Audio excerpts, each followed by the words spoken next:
ఆయనతో journey YS Rajasekhara Reddy గారు CM అవ్వక ముందు నుంచి రెగ్యులర్గా మేము వెళ్ళేవాళ్ళం. శ్రీనివాస్ నాయుడు, వినయ్, సీఎం గారికి బాగా క్లోజ్ ఫ్రెండ్స్ వాళ్ళు, క్లాస్మేట్స్ యాక్చువల్గా చెప్పాలంటే. సో అట్టగా వాళ్ళ ద్వారా నేను వెళ్ళటం జరిగింది. అండ్ అలాగే వాళ్ళ నాన్నగారు సీఎం అయిన తర్వాత వైఎస్ రాజశేఖర రెడ్డి గారు అలా జర్నీ చేస్తూ ఉన్నాం. అండ్ తర్వాత ఇక వారు పాదయాత్ర, ఇంకా అక్కడి నుంచి కంటిన్యూగా కలవటం.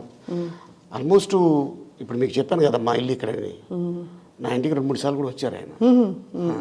నేను కూడా చాలాసార్లు వెళ్ళి ఉన్నా, వాకబుల్ డిస్టెన్స్ నాకు. ఆ పైన ఇల్లు రాజారెడ్డి గారికి కట్టిన ఇల్లు అది. సో అలాగ కలిసి తర్వాత ఆయన సీఎం అయిన తర్వాత ఆయన గుర్తు చేశారు, వీళ్ళందరూ ఎక్కడుంటున్నారు ఏంటి అని. వాళ్ళ ఫాదర్ సీఎం అవ్వకముందు నుంచి మా క్లోజు, రెగ్యులర్గా కలిసే ఉన్నాం. ఒకరోజు సీఎం అయిన తర్వాత అంటే 21లో స్టార్టింగ్లో ఫిబ్రవరి ఆ టైంలో వెళ్ళి అలాగే ఛాయ్ తాగుతూ ఇద్దరు మాట్లాడుకుంటూ గుర్తు చేశారు, ఎలా ఉన్నారు ఫ్రెండ్స్, పాత వాళ్ళు కలుస్తున్నారా అంటే.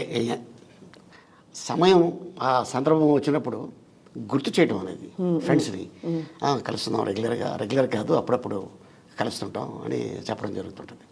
దాదాపు నాకు ఒక 25 years నుంచి పరిచయం సీఎం గారు ఆల్మోస్ట్.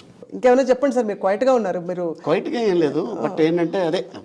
సో ఈ రోజున వారి బర్త్డే సందర్భంగా ఆంధ్రప్రదేశ్ అండ్ అంటే అందరూ సెలబ్రేట్ చేసుకుంటున్నారు.